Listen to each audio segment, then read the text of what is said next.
atong tanan. I stand before this honorable body nga dili politiko. Apan isip inyong kuyagog amahan sa atong probinsya.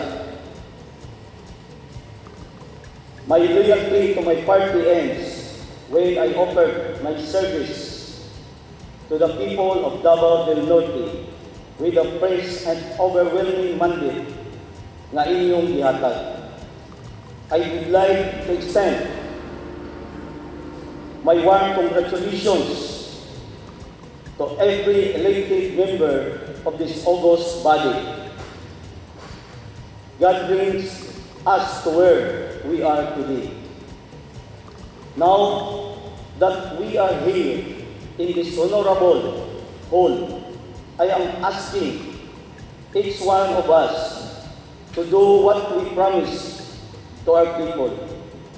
Serve them beyond political lines, beyond color, beyond race.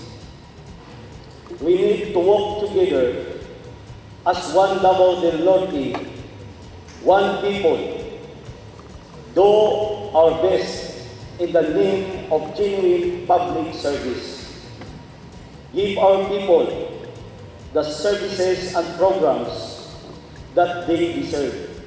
Panaghiusa, kini ang gibuhian nga pamulong ni Davao del Norte Governor Edwin Hobahit sa dihang gihimo ang inaugural session sa Sangguniang Panalawigan sa Davao del Norte kaganyang buntag didto sa Davao del Norte Gymnasium. Sa iyang pag-atubang sa membro sa sanggunian, gibat-bat sa gobernador ang iyang 12-point agenda ug giusa-usa pagpasabot sa mga membro ang programa sa iyang administrasyon. As the governor of our people, I am asking the Sangguniang Panlalawigan to support our strategic direction in the next 3 years.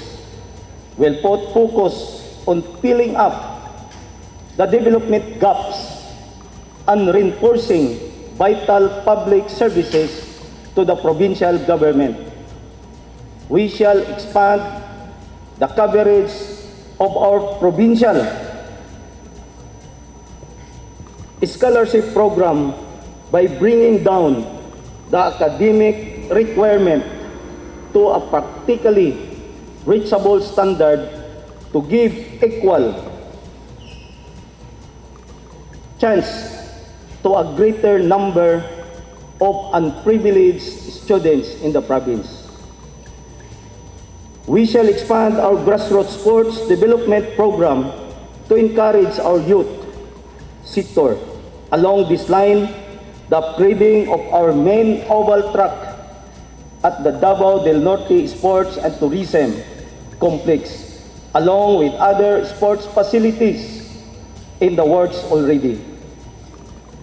We shall endeavor to upgrade our 3 district hospitals to level 2 under the Department of Health or DOH standards.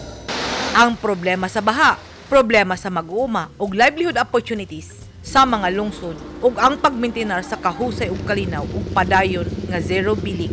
Sa iyang kabahin, gisaysay ni Vice Governor De Carlo Uyuoy nga iyang suportahan ang plano sa probinsya. Tunggal man nato ganiha kung sa niya mga programs, development for the province, as long as it's for the good of the people. Okay, problema sa Sangguniang Panlalawigan, support. Gisaysay ni Vice Governor Uy nga ang mga proyekto nga makabenepisyo sa katawhan ang ngayan nga suportahan.